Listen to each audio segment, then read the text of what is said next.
आप सभी लोग को मेरी तरफ से नमस्कार। मैं आप लोगों को यहाँ पर इंटीग्रेशन पढ़ा रहा हूँ, जिसमें से नेक्स्ट वीडियो में हम क्वेश्चन नंबर 14 से लेकर क्वेश्चन नंबर 17 तक जो है आप लोगों को बताए थे। और हम बार बार आप लोगों को ये भी कह रहे हैं कि वीडियो को एक बार, दो बार, तीन बार आप उसको देखा करिए। जहाँ पे क्वेश्चन में कोई दिक्कत है आप उसको पूछ लिया करिए। और एग्ज़ाम बहुत ही करीब आ गया है और आप लोग जो है मेहनत से तैयारी कीजिए, पढ़ाई के लिए समय आप लोग निकालिए। ठीक है, आज हम आगे क्वेश्चन जो है बताने जा रहे हैं, उसको ध्यान से आप देखिएगा। देखिए क्वेश्चन नंबर 17 आपका दिया गया है। सबसे पहले हम लोग इसको मान लेते, माना 5x - 2 capital A d/dx 1 + 2x² + 3x² + b। हम लोग इस तरह से इसको क्या कर सकते हैं, मान लेते हैं। ठीक है ना, जैसा कि नियम हम लोग जो है पढ़ लिए। अब इसके बाद ये आप लिख सकते हैं 5x - 2 कैपिटल A, ये 1 का 0 आ जाएगा, 2x का 2 आ जाएगा और ये प्राप्त हो जाएगा 6x। इसका मतलब इसका रेडियस हम लोग निकाल सकते हैं और ये प्राप्त हो गया +d।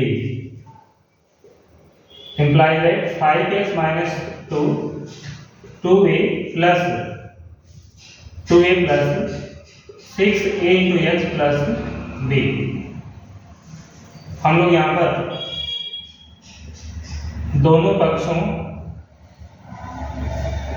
पक्षों से यक्ष तथा अचर पद की तुलना करने पर ठीक है ना। तो पहले लोग यश के पदों की तुलना कर लेते हैं। यहाँ पे देखते हैं कि ये क्या है, 5 है और यहाँ पे कितना है, 6 है। ठीक है, तो ये प्राप्त हो जाएगा a = 5 कितना आ जाएगा, 6 आ जाएगा। पुनः अचर पद की तुलना कर लेंगे, तो यहाँ पे कितना है 2a और a + b, इधर माइनस कितना है 2a। b की वैल्यू चाहिए तो -2 - 2a, b = -2, a की वैल्यू कितना है 5/6 है। हम लोग यहाँ पे इसको कट कर लेते हैं, तो b की वैल्यू -2 - 5 कितना 3। तो सॉल्व कर लेंगे, b की वैल्यू आ जाएगा 3 × 6 और 6 × 5 = 11, -11 बटे कितना आ जाएगा 3 आ जाएगा। a का वैल्यू कितना आ गया 5/6 आ गया और b की वैल्यू -11 बटे कितना आ गया 3 आ गया। ठीक, अब इसके बाद हम लोग यहाँ पे लिख सकते हैं, इसको इक्वेशन फर्स्ट मान लीजिए। ठीक है, या ऐसे लिख सकते हैं integration 5x - 2 / 1 + 2x + 3x² dx integration जो a और b की वैल्यू प्राप्त हुआ है 5/6 और -11/3, यानी ये 5x - 2 की वैल्यू है। हम लोग यहाँ पे रख लेते हैं, कितना है कैपिटल A 2 + 6x + b। ठीक है ना, अपान कितना आ जाएगा 1 + 2x + 3x² dx। ठीक है ना, अब डायरेक्ट भी वैल्यू को इसमें रख लेते हैं। अब इसके बाद हम लोग यहाँ पर जो a की वैल्यू 5/6 है और b की वैल्यू -11/3 है, यहाँ पे इनको रखते हैं। इंटीग्रेशन a की वैल्यू 5/6 है, a की वैल्यू कितना है 5/6 है, हम लोग 5/6 यहाँ पे रख लेते हैं और ये प्राप्त हो गया 2 + 6x / 1 + 2x + x²। ठीक, उसी तरह से b की वैल्यू भी हम लोग यहाँ पे रख लेते हैं। b की वैल्यू तो -11/3, b की वैल्यू कितना आ जाएगा -11/3 dx आ जाएगा। ठीक है ना, ये ध्यान रखना 5/6 जो है केवल आप इनके लिए, सबके लिए नहीं है। अब इनका पार्टीबाइटिंग करते हैं। Integration 5/6 2 + 6x upon 1 + 2x + x² dx minus integration 11/3 dx upon 1 + 2x + यहाँ पे 3x² होगा और यहाँ पर भी 3x² होगा और यहाँ पर भी 3x² होगा। एक बार और हम लोग मिला लेते हैं इधर, ठीक है। अब इसके बाद ये प्लस इंटू माइनस था तो इसलिए क्या आ गया, माइनस आ गया। और एक चीज हम लोग और यहाँ पे कर लेते हैं, ठीक है ना, इसको हम लोग क्या कर लेते हैं, i के बराबर क्या करते हैं, मान लेते हैं इसको। तो यहाँ पे कितना आ जाएगा i, यहाँ पर भी i = 5/6 integration 6x + 2 1 + 2x + 3x² dx। इसके बाद 11/3 को भी बाहर कर लेते हैं, यह आ जाएगा 1 ये dx 2 बार हो गया है 1 + 2x + 3x² dx। ठीक है, तो इसको हम मान लेते हैं, माना i बराबर 5/6 i1 11/3 i2। इसको इक्वेशन नंबर फर्स्ट कर लेते हैं। फिर लेते हैं i1 के लिए,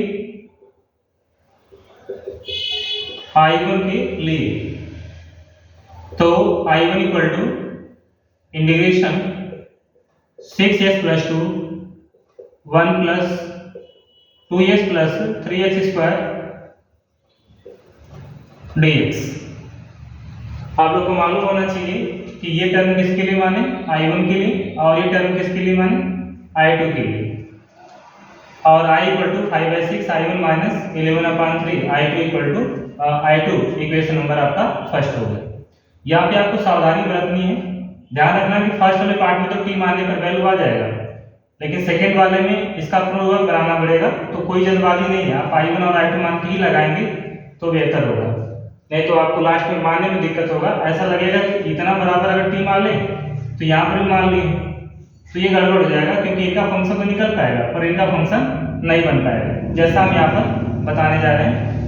फिर मान लेते हैं, माना 1 + 2x + 3x² = t। अब इनका dx निकाल लेते हैं तो ये 2 प्राप्त हो जाएगा और ये 6x dx = dt आ जाएगा। तो आपको मालूम होना चाहिए कि यहाँ पे नॉमिनेटर में क्या है, 6x + 2 dx है, तो केवल dt आपका प्राप्त हुआ। अप्लाई कर लीजिए, i1 = 1/t और dt, तो ये वैल्यू आ गया log mod ऑफ कितना आ गया, t आ गया। हम c1 भी लगा सकते हैं, यहाँ पर c1 भी कर लेते हैं। ये प्राप्त हो गया log t की वैल्यू कितना है, mod of 1 + 2x + 3x² + c। ये आपका प्राप्त हुआ i1 की वैल्यू, ठीक है ना। उसी तरह से हम इसको फिर बढ़ाते हैं आगे, किसके लिए, i2 के लिए बढ़ाते हैं। i2 के लिए i2 प्राप्त हो जाएगा कितना, यहाँ पे इंटीग्रेशन 1/3x² + 2x + 1 dx। आप यहाँ पे ध्यान रखिएगा, हमने सबसे हाईएस्ट पावर को पहले लिख दिया, कोई कंफ्यूजन नहीं होना चाहिए। इसके बाद उससे जो छोटा पावर था उसको बाद में, जो आपका कांस्टेंट पद था उसको बाद में कर दिए। आपको मालूम है जो क्वाड्रेटिक इक्वेशन आता है 1/ax² + bx + c आता है, तो बताया गया है कि इनका जो कोफिशिएंट आता है यहाँ पे उसको पहले हम लोग क्या कर लेते हैं, कॉमन कर लेते हैं। तो यहाँ पे कॉमन कितना मिलेगा, 3 मिलेगा। हम लोग 3 को कॉमन कर लेते हैं, 1/3 1/x² plus 2/3 into x plus 1/3 dx। ठीक है, आपको मालूम होना चाहिए कि यह फॉर्म हमारा किस पर जाएगा, a प्लस बी के होल स्क्वायर पर जाएगा, क्योंकि यस का कोफिशिएंट 2/3 है, लेकिन इससे पहले क्या है, पॉजिटिव है। तो यहीं से हम लोग को पूर्ण वर्ग बनाना क्या करेंगे, जान पाएंगे कि क्या ऐड करेंगे और क्या सब्ट्रैक्ट करेंगे। I2 equal to integration of 1/3 x² plus 2/3 into x plus 1/3, और आपको मालूम होना चाहिए कि 1/3 है तो 1/9 का होल स्क्वायर ऐड कर लेते हैं, या 1/9 भी ऐड कर लेंगे तभी ठीक रहेगा, या ऐसे देख लीजिए 9 ही ऐड कर लेंगे, 1/9 माइनस 1/9 dx। ठीक है ना, चेक कर लेते हैं हम लोग क्या हम लोग सही है। 2ab होता है 2, x आपका अपने स्थान पर है, b कितना चाहिए 2/9 चाहिए, 2/9 कितना चाहिए 9 चाहिए।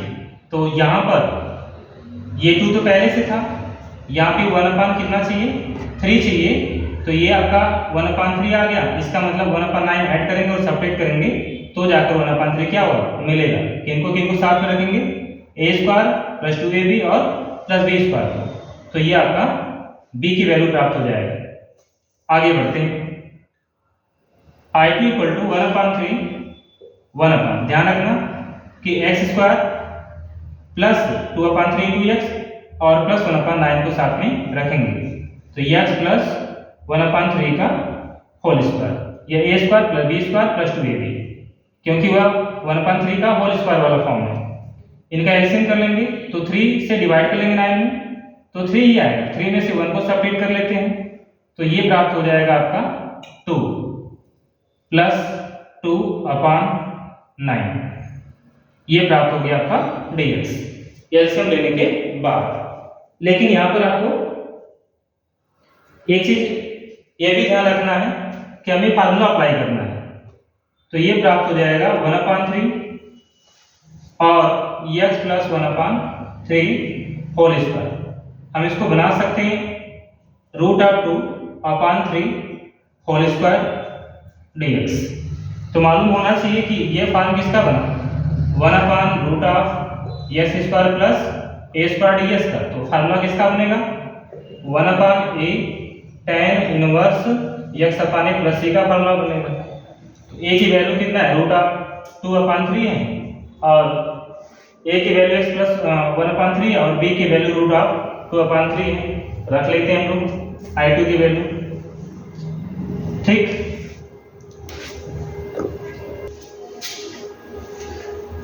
तो हमने आपको क्या बताया, यहाँ पे जो फार्मूला अप्लाई होगा I2 के लिए, लिख सकते हैं I2 इक्वल टू 1/3 पहले से था, तो 1/a चाहिए तो लिख देते हैं, यह आ जाएगा √2/3, और क्या चाहिए tan इनवर्स x चाहिए, तो ये प्राप्त हो जाएगा x प्लस 1/3 अपान कितना चाहिए a, तो √2/3 प्लस c2 कर लेते हैं।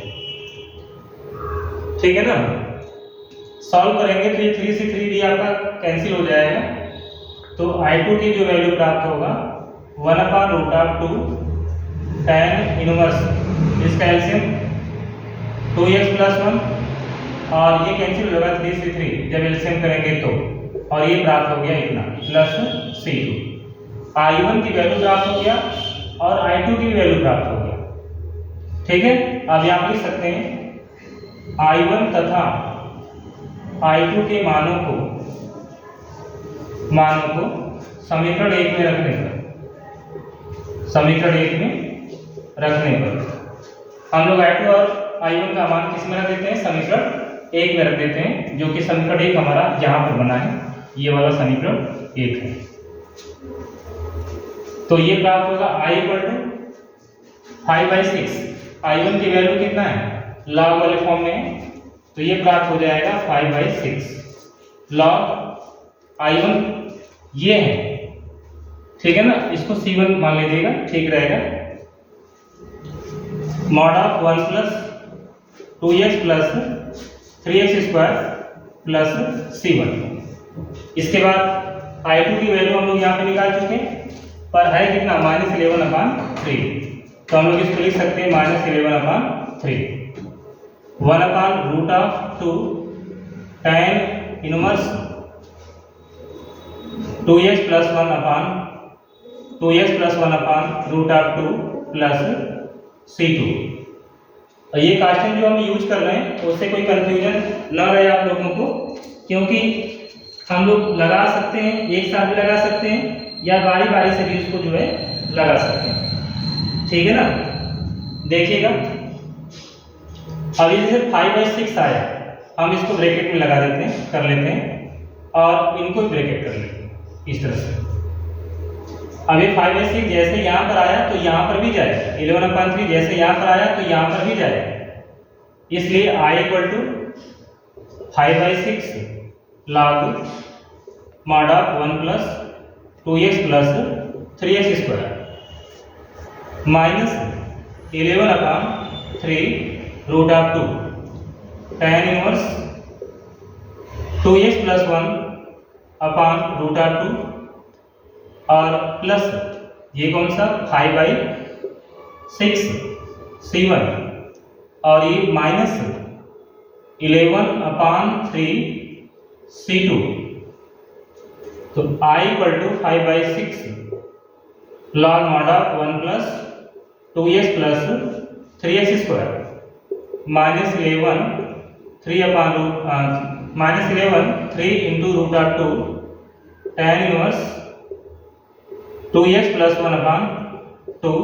इसकी पूरी वैल्यू को ये जो दिख रहा है हम इसको कांस्टेंट मान लेते हैं और लिख देते हैं, therefore C = 5/6 C1 minus 11/3 C2। हम ये लिख सकते हैं। ये जो आपका प्राप्त हुआ क्वेश्चन नंबर 18 का आंसर प्राप्त हो गया। एक बार सवाल को हम चेक कर लेते हैं ना, देखते हैं क्या स्थिति बन रही है। x प्लस 1/3 का होल स्क्वायर प्लस √2/3 का होल स्क्वायर, और थोड़ी सी मिसप्रिंटिंग हो गई यहाँ पर। देखिएगा ये 1/3 है तो 3 का हम लोग क्या कर लेंगे, एलसीएम करेंगे तो ये 3x ही होगा ना, यहाँ पे 3x ही होगा, ठीक है ना। अब ये 3 से 3 क्या होगा, यहाँ से और ये कैंसिल हो जाएगा, और यहाँ पर भी आपका क्या आएगा 3 आएगा 3x, और यहाँ पर भी क्या आएगा 3x आ जाएगा, यहाँ पर भी आपका 3x ही होगा, ठीक है ना। और मान लीजिए अगर आप लोगों को समझ में नहीं आया होगा तो फिर से इसको जो है एक बार हम आपको बता देंगे, पर ध्यान से 2-3 बार वीडियो को देखेंगे तो ये कंफर्म हो जाएगा, ठीक है ना। देखिएगा यहाँ पर √2 ये भी आपका कितना रहेगा, √2 ही रहेगा। जैसे 3x प्लस 1/√2 है तो 3x प्लस 1/√2, ठीक है।